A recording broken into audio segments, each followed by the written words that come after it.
Hello exiles, how are you doing today? I hope I find you well and welcome to a new video. So in this video I am so happy, man. My favorite build is back on the table, boys. It's back on the table. Strength stacking zombies are back on the table. If you've played this game for a while, you know it. In Metamorph we had a strength stacking zombies build that was so ridiculous that one zombie could kill Cyrus in Path of Exile 1. One zombie could kill Cyrus. Just imagine that Awakener 8 Cyrus could be killed by one zombie. That's how strong they were. But now they are not as strong, of course, but they have been made possible. Now let's take a look at this Ascendancy. Okay, I'm going to look at all of the nodes, but then we're going to talk more about 4 nodes that are going to be useful for this build that I am thinking of starting in the upcoming event. So let's take a look to marionettes. This is all about animate weapon, right? I'm not a fan of this play style, but it's there, and I guess it's quite kind of cool that it's on the Ascendancy, right? Then we have Hex Bearer.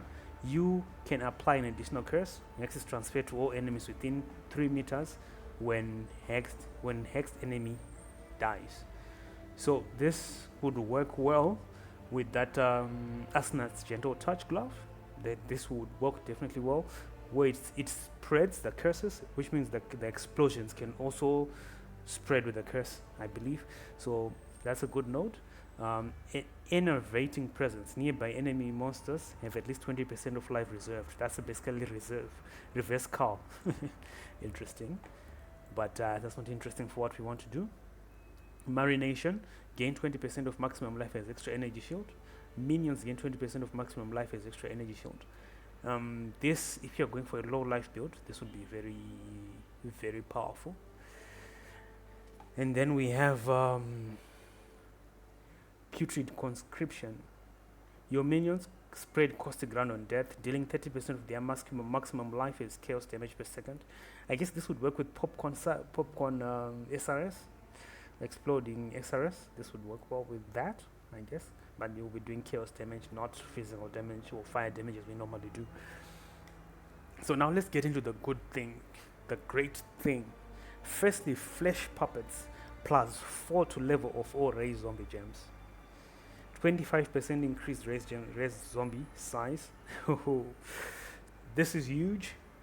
Then we have Feeding Frenzy. This is not like the Feeding Frenzy gem in PoE1, but it adds minions base attack critical strike chance is equal to the critical strike chance of your main hand weapon. Minions are aggressive.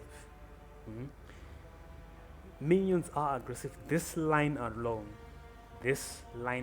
right here is so strong for zombies, because normally when we play in PoE1 we want to have this kind of wand if you're playing zombies, right? This kind of wand which is that fractured minions are aggressive.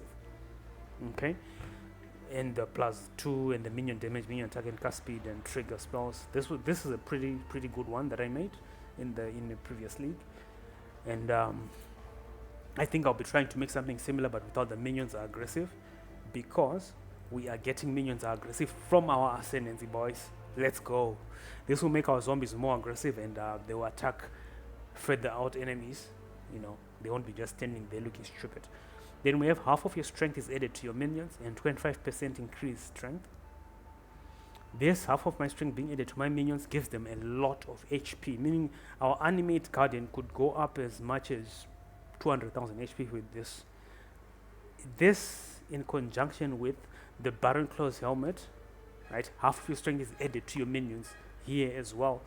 This and that, if it stacks, that means our minions get all our strength as well, and they get a lot of HP, flat HP from that strength. So then we have Graveyard Shift. For each nearby corpse, 1% increased movement speed. This isn't good yet, but hold on.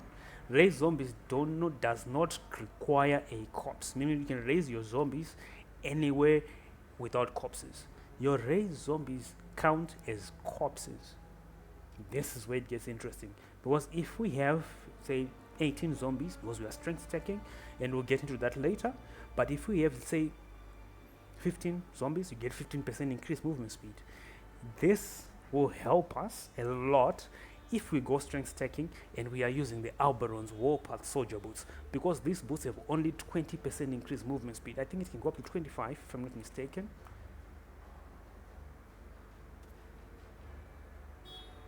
It says 20. Okay, hold on. I need to do something. I need to define this because this was an old version of that glove, of that boot. Yes. I think that's what it's supposed to be like, right?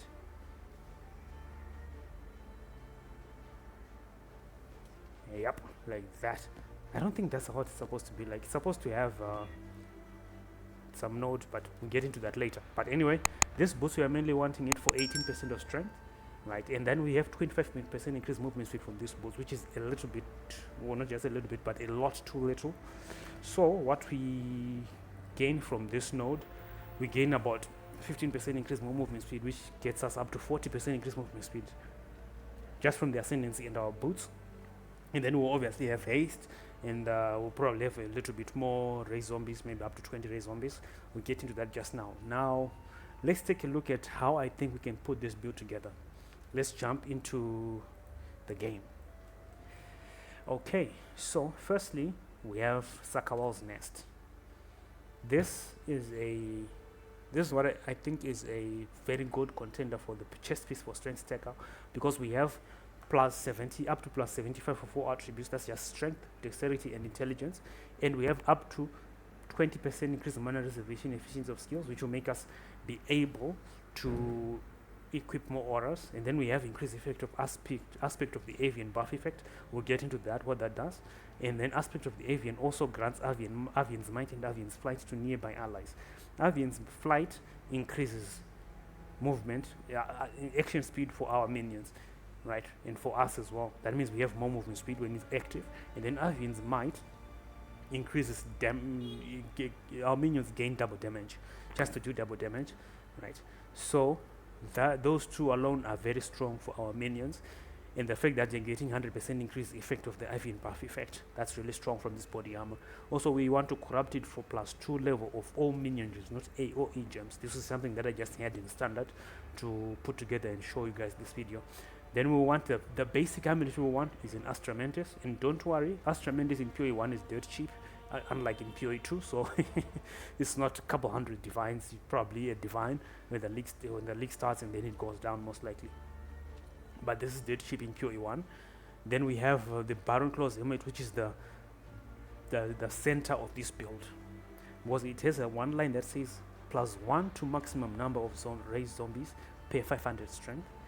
And if we put together this build like the way I did it in this POB, we'll have 2000 strength minimum, right? With 2000 strength, that means we have an additional 4 zombies. Now that might not seem like much, but in this build, in minions, every extra minion is a damage increase by a lot. Because imagine if our zombies are doing, say, 3-4 million damage each, and you have another zombie, that's an additional a lot of damage. Then we have another line here that says, with at least 1000 strength, 1.78% of damage dealt by your raised zombies is leashed to you as life. This is where some shenanigans happen, right? We have perma-leech from our zombies. As long as our zombies are attacking, we are leeching. We will not need life flask much, right? Then also, we will have to equip a glorious vanity in the name of our honor to gain immortal ambition. What immortal ambition does is life leech effects are not removed when unreserved life is filled. Meaning leech is constantly there. Life leech effects recover energy shield instead while on full life, right? So if we have some energy shield, let's say right now we have 1500 energy shield, which we are getting from this glove, because it has a 1% increased energy shield per strength, right? And 1 life per dexterity and 1 mana per 4 strength. But those are not really much, right? So this glove will give us energy shield, and with this immortal ambition, our energy shield will be full, and we'll be leeching, and leech will be affecting our energy shield. Let's take a look at some of the items that I think we can use. The split personality, we put it out here, right? Out here because it gives us +2 strength and +2 to life. This one gives us also +2 to strength, +5 to strength, and +5 to maximum life. This mix all of these nodes in this road to give us +5 to strength, all of these nodes up to here. So if you want to even make it even more, you can travel through here, travel through and come here and remove these 2 nodes, but we are starved of points as of now. But I do think if this doesn't work, the Val Pact will just come from down here up to there and remove these points and saves a few, and we'll save maybe 3 points. Then we can do the shenanigans that we can do up here. Right, this is just a build that I'm theory crafting, and this might be really fun, and I can't wait to start this. This is the build that I'm starting with. If you want to see how that goes, subscribe to the channel, leave a like, leave a comment, and hit that notification bell so that when we start this build, you'll be notified and you'll know how we are doing. So that's it for the video, guys. I totally appreciate your support. If you have any additions to this build idea that I have, leave them in the comments. I totally will read all my comments. Are you excited as I am for this build? Strength stacking zombies are back, baby. Let's get to it. See you in the next video. Cheers.